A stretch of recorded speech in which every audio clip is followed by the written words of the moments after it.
want to go to Jason Allen. Jason Allen. Jason, the man who's been in the middle of a party with Literally. Nicole here the last few days. What's going on where you are, man?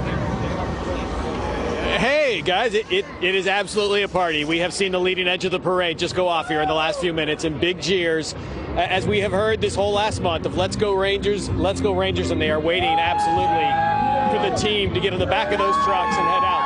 You see this guy right here? He has been popping bottles. He has been popping bottles. The champagne is still flowing out here. It is absolutely a party. He's not going to have much left if he's not careful with it. We talked to some of the players just here in the last hour. They were down on the field. There were a lot of questions for those guys of how are you going to, I guess, pace yourself today during this party. That got some chuckles. They said there were definitely some guys that they were going to have to keep their eyes on. Definitely some guys who had maybe some limits for today. But they're also looking forward to all that, too, and knowing that those are the guys who bring a lot of energy. And, Bill, I know you were also talking about family members out here enjoying this. And, yes, we saw a lot of members who were inside the stadium this morning. They plan to be on some of those trucks today. And the Rangers players talked about just how special this has been to enjoy this with their family members and now to be able to get out here and enjoy this with the fans. Of course, as much as they would have loved to clinch that last game here at home in front of their fans, now they get this opportunity to be here. The players were impressed, they told us, as they were driving in here today and seeing all these people who had lined up, just the masses of it. It took them a long time, some of them, to get even here into the stadium today. But now they're ready. They've had the party on the field, the party in the clubhouse, and they're getting pretty excited for this good party of 2 miles around the stadium today. Back to you guys over on the other side. Hey, Jason, before we let you go, behind you, we saw a bunch of band members running. Is that the front end of the parade? This is absolutely the front end of the parade. We'll see if Jake can get you another shot of it right there. You can probably see some of those tubas reflecting the light. So there were a couple trucks that went out. Captain was on one of those trucks, and here comes the band. So the band is on the road right now, and we know that the players are going to be coming in Toyota Tundras not too far behind these guys. So, yeah, there's the front end of it for you, Doug. This is so exciting. When you see the band lining up, you get ready, you get excited. We're like 5 minutes away from kickoff here.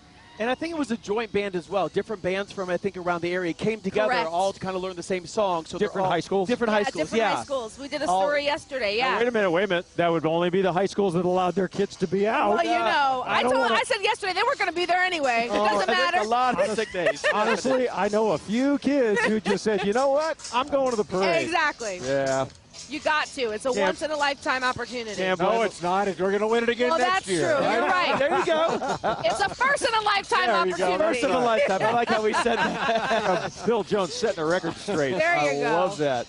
Boy, could not ask for a better, more beautiful day than today. And honestly, the way this season, not the season so much, but the postseason, the way it's gone, you'd almost anticipate a day like today weather-wise because, man, everything they've done postseason has just turned to gold. It was extraordinary.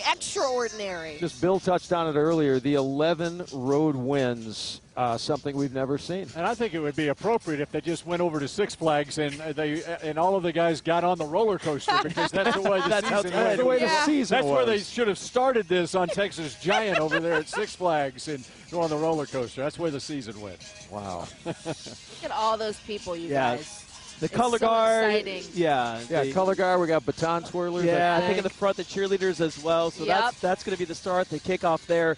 I mean, what a moment for them to be able to be part of a World Series victory parade. History in the making. And just a few days ago to be pulled together and be like, hey, we want you to be part of this joint band and be able to experience this as a high schooler. As a high schooler, can you imagine that? And that's a memory. I mean, just like you remember your high school graduation and when they have high school reunions on down the road. Remember we were marching in the Rangers World Championship parade. That's right. The first one. That's so exciting Think for of them. Think of the memories, man. And that kind of goes back to all the photographs that I took that really touched my heart on the field after the game were of the little kids with mom and dad, maybe dad, like Marcus Simeon. Uh-huh. He's got two little ones, and I don't know what they are, maybe three, 4-ish. Adorable boys. But the thing I walk away with on that is they have no idea what's happening in the moment. Right. But like 10 years from now, when Marcus breaks out the phone and we go through the memories, you know, that day. I've got a personal story on that. In Please. 1994, Kenny Rogers threw a perfect game right over here across the street at what was then the ballpark in Arlington. And I interviewed him after the game, and he had his baby girl, baby girl who's probably maybe 18 months old at the time. He was holding her as I was interviewing him after the perfect game. 20 years later, I see him at a restaurant in town having dinner with that daughter who is now grown up. My God. And they stopped me and they said, moment. that is one of the special moments that, of course, she couldn't remember it.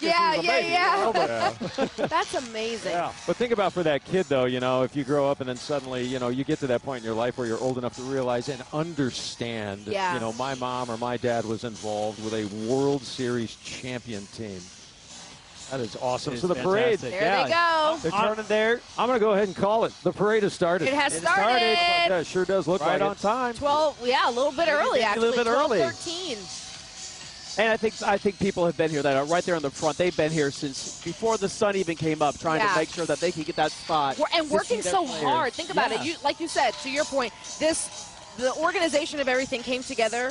I don't want to say last minute, but it all came together in the nick of time. Those kids had to be practicing, preparing, all the things to get ready just for today. Yeah, it's almost like, and Bill would know this better than anybody, it's almost like the box of championship gear that is ready at the locker room. One team doesn't get any of it, right? But one team does. But you prepare as much as you can, hoping that maybe you win. But when you look at this and the breadth of everything they had to do last minute to pull this thing together, a lot of the moving parts were in place, but also you think about, I'm going to just give a hats off to the Arlington Police Department, Absolutely. right? I'm sure they had a plan if it were to come. Yeah. But it came, and it came quick, and they had basically 2 days to prepare. 2 days to prepare. They got a little help from, surrounding agencies to make sure that everyone has a safe time out here and a fun time out here.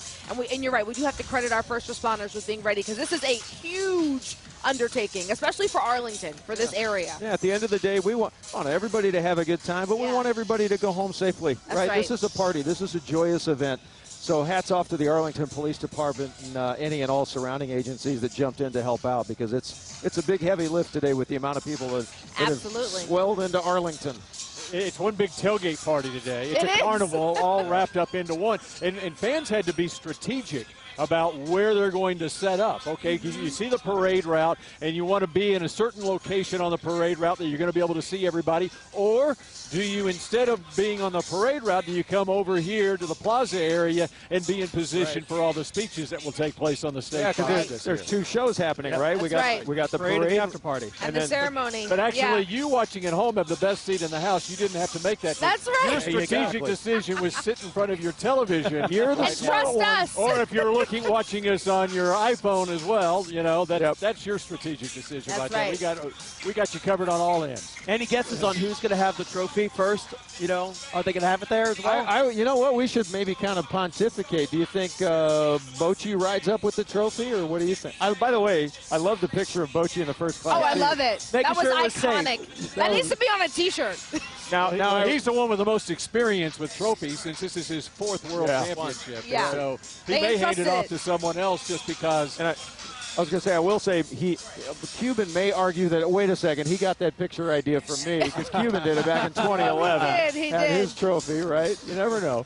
But it was epic nonetheless. Yeah, and, it is going to be interesting to see who is the most animated, most boisterous up here on stage as well. Just thinking about the personalities. Nathaniel Lowe, you remember the Houston series, the American League Championship Series, when he was one. Actually, no, it was the Baltimore series where he had the flag and he was waving it around on the field and stuff. I can see Nathaniel Lowe being rather demonstrative up here. I can see that. Max Scherzer, although he wasn't here for a long period of time, he has that kind of personality. He does. Yeah. He likes to party with the fans and get out there with everybody. So you got the veteran guys. I'm curious your thoughts on what is going through Evan Carter's head right now. This kid's, was he 24, right? No, he's 21. 24. He turned 21 in August. I was thinking somebody else. 21 years old.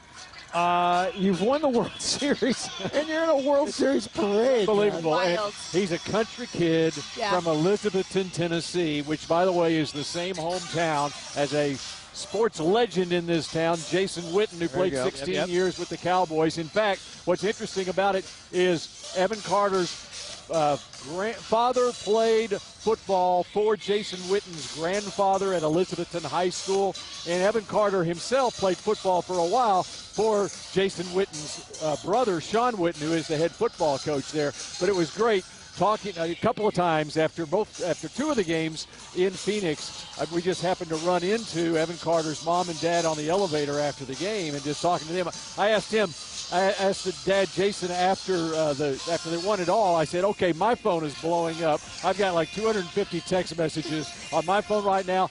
How many text messages do you have on your phone, being the father of one of the stars of this Super Bowl? And he said, I can't even. I saw it was blowing up, and don't have time to look at it. Yeah. That's funny, man. That's funny. But a great family, and just the maturity that Evan Carter has shown. I mean, he walks in the door September 10th, and he's the one that they throw out there for press conferences talking to the media just 3 weeks later. That's uncommon with a rookie. An extraordinarily, he's a great player, but an extraordinarily well-spoken young man. Yes, that's right. Yeah. And he was a thorn in the side of the Arizona Diamondbacks. Oh, yeah. Boy, a few hits, but also some amazing catches he had. Yeah, that's right. I think last game, big diving catch when that was almost going to be a certain, base hit, and he managed to grab that thing. In my story that I wrote, I likened him to a 21-year-old who came up. Now, this is going way back in the 70s. A guy named Mike Hargrove, who is from a little town in the Panhandle, Perryton, Texas, had a long career as a player and a manager in this league, but he got the call up from Class A Gastonia in 1974, was the Rookie of the Year. Evan Carter reminded me of that. And then he starts making those plays in the outfield, and I'm thinking, you know what? He reminds me of a country kid from Albertville, Alabama, named Rusty Greer, who's in the Rangers Hall of Fame, who's now the head baseball coach at Fort Worth Christian. And Rusty Greer was such a fan favorite. Wow. Evan Carter already is a fan favorite. People love him. Yeah. So many storylines have come out of it, Yeah. Watching live continuing coverage, we are CBS News Texas. Bill and Doug and Nicole and Scott and our entire team. We've got Jason Allen, Robbie Owens out there, and others. Can't think of all the names right now. I mean, we're out there as well. Everybody. Yeah, we're covered all around town. And honestly, just a tip of the cap to our crew today. So many faces that you're not going to see on television. Absolutely. But part of our coverage today. So our deepest thanks as we get underway with the very beginning of the parade here in Arlington. And once this parade goes around that basically 2-mile square encircling Globe Life and Texas Live and Choctaw Stadium, once they get done with that, the stage behind us is where the big show is going to happen.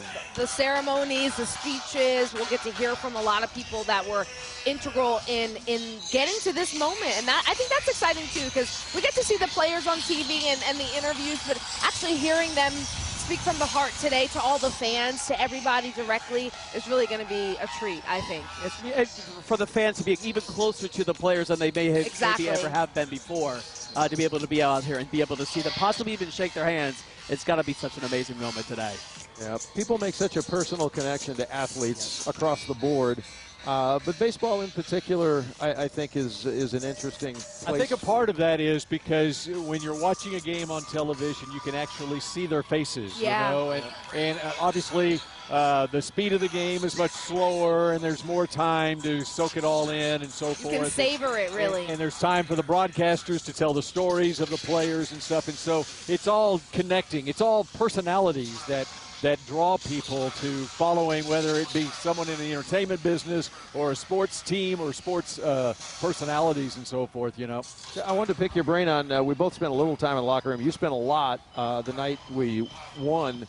Who did you see, if anybody, that maybe got emotional that night? Marcus Semien is a guy who's very interesting, and he's a guy who doesn't show emotion, but a question that I asked to him that kind of triggered some emotion, I think. He has been the Iron Man on this team. And when you look at Marcus Semien and what he means, there's the mascot is captain. He's the captain of that of that clubhouse. And much like Michael Young was in his time here. But he is not. He's a guy that he stands up and talks to the media every opportunity there is, because he's basically has that role, even though he's a soft-spoken guy.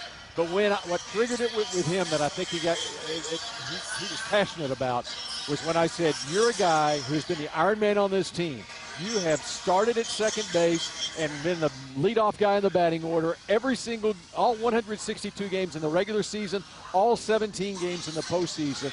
And he says, that's who I am. That's what I do. Just what I do. And that moment for him, it was so fitting that it's a 1-0 game in the ninth inning of Game 5 in Phoenix, and we're all just holding on for dear life. Yeah. And it was Marcus Semien who slugged the 2-run homer that everyone was able to breathe a little bit. Yeah. And I asked him, what was that moment like? Well, he felt he's got an inbred confidence about him. But even the game before that, Adolis Garcia gets put on the injured list, and he's deactivated, and so somebody's got to step up. Marcus Semien stepped up. He had a 2-run triple in the second inning. He had a 3-run homer in the third inning of that game. Yeah. And so he had been struggling at the plate before that. He was hitting under 200, but when the series was on the line, it was Marcus Semien who came through. And when we talk about fan favorites, retired fan favorite Adrian Beltre, spent some time with Adrian on the field. The fans, he went out of his way to go interact with all the fans that stayed